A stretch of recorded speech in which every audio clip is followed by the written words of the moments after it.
அன்பு நண்பர்களுக்கு டாக்டர் சர்வானந்தாவின் இனிய வணக்கங்கள்.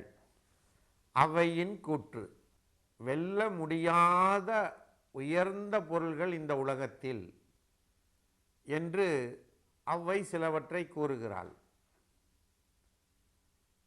அதாவது இந்த உலகம் நிலைத்து நீடித்து உண்மையையும் சத்தியத்தையும் கடைபிடித்து மக்கள் நலனையும் அவர்கள் பாரம்பரியங்களையும் கடைபிடிக்க வேண்டும் என்பதற்காக எத்தனையோ கோடி ஞானிகளும் தீர்க்கதர்சிகளும் முனிவர்களும் ரிஷிகளும் வேத விற்பன்னர்களும் பல நல்லுரைகளை சொல்லி சென்றிருக்கிறார்கள்.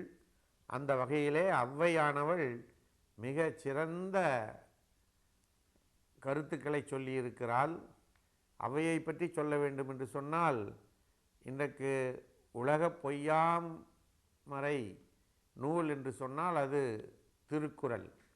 அந்த திருக்குறளை தமிழ்ச்சங்கத்திலே திருவள்ளுவர் அவர்கள் அரங்கேற்றம் செய்வதற்கு துணை நின்றவர், போராடி அந்த வாய்ப்பை பெற்றுத்தந்து அரங்கேற்றம் செய்தவர் ஔவை பாட்டியவர்கள். அவர்களுடைய கருத்துக்களை நாம் தொடர்ந்து கேட்பதின் மூலம் நம்முடைய வாழ்வு உயர்வு பெறும், நல்நிலை பெறும், நல்லறத்தோடு வாழ்வோம். அப்படிப்பட்ட நிலையிலே இன்றைக்கு இதை நம்ம அந்த ஔவை எழுதின பாடல் என்ன என்பதை பார்க்க போகிறோம். சத்தியத்தை வெல்லாது அசத்தியம்தான், நீர்பொறையை மெத்திய கோபமது வெல்லாது, பத்திமிகு புண்ணியத்தை பாவமது வெல்லாது, பத்திமிகு புண்ணியத்தை பாவமது வெல்லாது, போர் அரக்கர் கண்ணனைத்தான் வெல்லுவாரோ நவில், போர் அரக்கர் கண்ணனைத்தான் வெல்லுவாரோ கான் என்று ஔவை சொல்லுகிறாள். அதாவது அரக்கர் என்னதான் போர் தொடுத்தாலும் மாயக்கண்ணனை வெல்ல முடியுமா? அரக்க குணம் கொண்ட அரக்கர்கள் எவ்வளவு சக்தி மிகுந்தவர்களாக தெரிந்தாலும் கூட அந்த மாயக்கண்ணனை வெல்ல முடியாது. அதுபோல சத்தியத்தை, உண்மையை, நியாயத்தை, நேர்மையை அசத்தியம் பொய்யானது வெல்ல முடியாது. அதற்கு அடுத்ததாக புண்ணியத்தை, நாம் எவ்வளவோ நன்மைகளை செய்து தெய்வ வழிபாடுகளை செய்து இல்லாதவர்களுக்கு கொடுக்க வேண்டியதெல்லாம் கொடுத்து அவர்களையெல்லாம் காப்பாற்றி அன்னதானமிட்டு வஸ்திரதானம் கொடுத்து கண்தானம் கொடுத்து இப்படி நல்ல நல்ல கல்வி தானம் கொடுத்து இப்படி எல்லா தானங்களையும் கொடுத்து சேர்த்த புண்ணியத்தை என்ன பண்ண முடியும்? பாவம் அது வெல்ல முடியாது. புண்ணியவானை பாவமானவன் வெல்ல முடியாது. அதே போல் அமைதியை, பொறுமையை எந்த கோபக்காரனாலும் கோபத்தாலும் வெல்ல முடியாது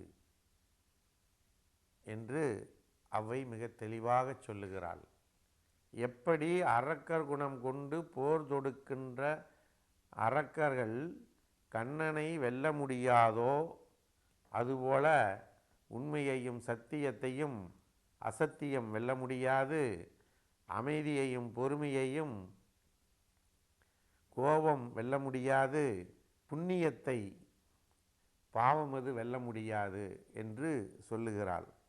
ஆகையினாலே ஔவை இதன் மூலம் இந்த உலகத்திற்கு என்ன சொல்ல வருகிறாள் என்று சொன்னால், இந்த வெல்ல முடியாத இந்த 3 குணங்களை, என்ன குணம்? சத்தியத்தை கடைபிடிப்பதும், பொய்மை உரைக்காமல் இருப்பதும், கோபமில்லாமல் வாழ்வதும், மற்றவர்களுக்கு உதவி செய்து புண்ணியத்தை தேடுவதையும் உங்கள் வாழ்நாளில் கடைபிடித்தால் கண்ணனை எப்படி வெல்ல முடியாதோ அதுபோல உங்களையும் யாராலும் வெல்ல முடியாது என்று அவை சொல்லுகிறாள். ஆகவே நண்பர்களே, நாம் சத்தியத்தை கடைபிடித்து புண்ணியத்தை செய்து கோபத்தை விட்டு இந்த உலகத்திலே கண்ணனைப் போல வெல்ல முடியாத ஒரு சக்தியாக வாழுகின்ற காலத்திலே கடவுளாக வாழ்வோம் என்று கூறி வாய்ப்பளித்த சர்வம் மற்றும் யோகம் யூடியூப் சேனலுக்கு நன்றி கூறி விடைபெறுகிறோம். நன்றி, வணக்கம்.